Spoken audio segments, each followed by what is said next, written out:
Hi hello வணக்கம், இது உங்கள் சிவி ஜோன். ஸோ நைட்டு பார்த்தீங்கன்னா ஒரு செம்ம சம்பவம் நடந்துச்சு.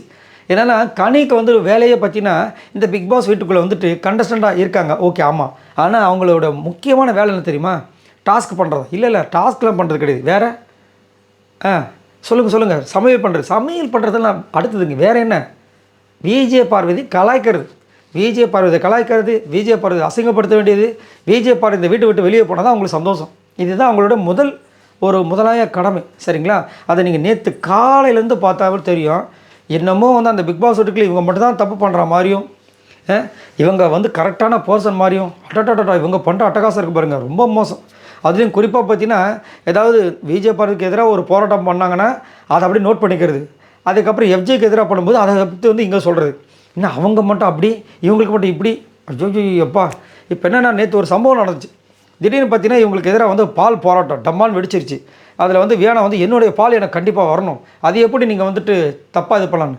என்ன தப்பு நடந்துச்சு? இவங்கன்னா எடுத்து குடிச்சிட்டாங்களா? பார்த்தீங்கன்னா குடிக்கல. ஒரு டம்ளர் ஒரு லிட்டர் பாலுக்கு 1 லிட்டர் தண்ணியை ஊற்றணும். அதை 15 பேருக்கு பிரிக்கணும். அந்த பிரிக்கிறதுல வந்து தப்பு நடந்து போயிருக்கு. ஏன்னா ஒரு சில பேர் என்ன பண்ணுறாங்கன்னா, வார்டன்கிட்ட வந்து அன்பாக பேசுகிறேன்னு சொல்லிட்டு எக்ஸ்ட்ரா கொஞ்சம் ஊற்றுங்கன்றாங்க. இதே நார்மல் பர்சன் தான் அவ்வளோதான்ட்டு போயிடுவாங்க. இப்போ வந்துட்டு அவங்க ஸ்டூடெண்ட்டு இவங்க வந்து வார்டனாக இருக்கிற காரணத்தினால என்ன பண்ண வேண்டியதாக இருக்குது, குழந்த மாதிரி அவங்க கேட்கும்போது வேறு வழி இல்லைன்னு இவங்களும் குத்துறாங்க. இப்போ கடைசியில் ஷார்ட்டேஜ் ஆயிடுச்சு. அந்த ஷார்ட்டேஜ் தான் வந்து வியானாவோட பால். இப்போ எனக்கு வேணுன்றாங்க இவங்க. சரி நான் கொடுத்துட்றேன் அப்படின்னு சொல்ல வந்தாலும் எஃப்ஜி விட மாட்டுறாரு. ஸோ இப்போ வந்து மன்னிப்பு கேட்டாகணும் அப்படின்ற மாதிரி ஒரு விஷயம் வரும்போது கனி வந்து வெயிட் பண்ணுறாங்க. அப்பா அந்த ஒரு டைமிங் வருது, இந்த நேரம் தான் நம்ம கரெக்டாக பிடிச்சிட்டு அந்த பொண்ணை விடக்கூடாது, இப்படியே வச்சு பிடிச்சோன்னு அமைக்கிறணும் அப்படின்னு இது பண்ணும்போது இந்த பொண்ணு வந்துட்டு சாரி கேட்க மாட்டாங்கன்னு நினைக்கும்போது சாரி அப்படின்ட்டாங்க. இப்படி இவங்க பார்க்குறாங்க, என்னடா இதை வச்சு பெரிய ஒரு கூத்தே பண்ணலாம் பார்த்தா சாரி கேட்டுச்சு இந்த பொண்ணு. இப்போ நான் என்ன பண்ணுறது அப்படின்னு சொல்லிட்டு மண்டையை பிடிச்சிக்கிற மாதிரி தான். அவன் மூஞ்சை பார்க்கணுமே. ஐயோ, ஏற்கனவே மேக்கப் வேறு இல்லை, கரணை கொடூரமாக இருந்துச்சு. அப்புறம் என்ன பண்ணுறது? சரி அப்போ மண்டையை கலக்கு பண்ணு சொல்லிட்டு அதோட முடிஞ்சு போச்சு. அதோட சண்டையெல்லாம் முடிஞ்சு போச்சு. அப்போ எந்த அளவுக்கு பாருங்கள், கடைசியில் அவங்களே முடிவு பண்ணாங்க, நாளைக்கு எனக்கு கொடுக்க வேண்டிய பாலை நான் வந்துட்டு வேணா கொடுக்குறேன், எனக்கு பால் வேண்டாம் அப்படின்னு முடிவு பண்ணிட்டாங்க.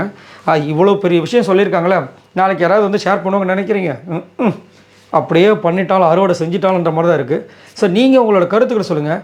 எப்போ பாரு விஜே பார்வதி மட்டுமே கண்ணியோட கண்ணுக்கு தெரியுது, ஏன் அவங்க மட்டும் தான் தப்பு பண்ணுறாங்களா? ஏன் எஃப்ஜே வந்துட்டு வேணா கூட இதோ இப்போது அந்த நேற்று நைட்டு அந்த ஒரு டைமிங் அதில் கூட பார்த்தீங்கன்னா 2 பேரும் பேசிக்கிறாங்க. 2 பேரும் எனக்கு தெரிஞ்சு ஓகே சொல்லிட்டாங்கன்னு நினைக்கிறேன்.